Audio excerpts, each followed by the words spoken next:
Everyone, welcome back. This is going to be a special tribute edition video.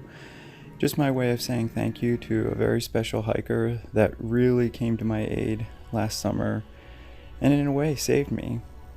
So this is my story of meeting an angel on the Pacific Crest Trail. So July 3rd was like any other day. Started out Walker Pass, hiked up in crazy heat. It's averaging temps in the high 90s, low hundreds. And just trying to beat the heat wherever I could. There was some very brutal climbs. The first day I did about 16 miles. Got up, started doing more miles and just taking pictures where I could, trying to find shade where I could. And there really are some beautiful landscapes in that area, so I really enjoyed it despite the heat. And went past Mount Jenkins and Mount Owens. And, did the standard thing, took some selfies, and the next morning I woke up and I thought, oh, it's July 4th today. I wonder if I'll see any fireworks from up here. But, who knows? I'd never been to the desert or out in that area. I thought maybe way up high you'd be able to see a town far away. So anyway, I kept hiking and took a break around 8:30 a.m., then continued on. Just doing the standard thing, taking pictures of cactuses, which I'd never seen in the wild. And then I came around this bend right here, and there was a big tree across the trail. Now, this picture isn't the actual tree, but this is the best I could do, similar. And so I started going over this tree, and all of a sudden, I just felt this huge rumble and totally lost my balance. The tree, one of the limbs jabbed into my shoulder, my ribs, my knee. I didn't know what was happening. Finally, I got off. The tree actually saved me because one of the pack covers got caught on it. So it saved me from going over the cliff. And then I realized what was happening. It was an earthquake. I originally thought it was a rock slide that I somehow started. And I was in really bad shape. I could barely walk, but I wanted to get to the top of this next climb.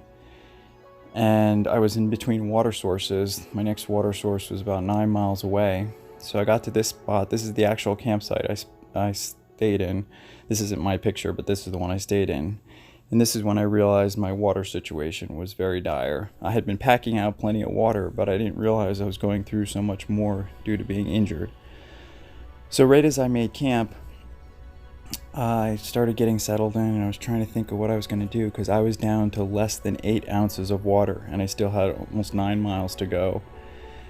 And then I heard this soft, sweet voice. Now, I hadn't seen or heard another hiker in days. And I thought, I must be hallucinating or something because I was in pretty bad shape. I didn't know at the time, but I had a concussion, broken ribs.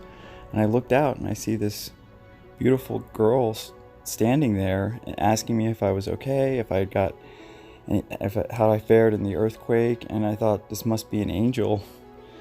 And then, I was actually embarrassed to go out of the tent because I was still covered in blood. I couldn't spare any water to clean myself off. And there she was, just asking me how I was doing, if I needed anything. She actually said that she had packed out extra water for the first time ever. And I said, no, I can never ask another hiker for water. And she's like, no, actually, I don't even need it. I just, for whatever reason, at the last source, felt I needed to take extra. And I know I'm not going to use it, which I just thought was a miracle. So she gave me about 3/4 of a liter, which was just a godsend. And I took this picture because I knew one day I wanted to properly thank her. I thanked her over and over, and we chatted. And we parted ways. She wanted to get some more miles. And that night, I saw fireflies and all these glow insects, which I hadn't seen the entire time on trail. So kind of calmed me down a little bit, and I was still nervous about making it another 9 miles the next morning. So I got up right with the sunrise, packed up camp, and I was really just so sore I could barely move, but I was happy to have that extra water.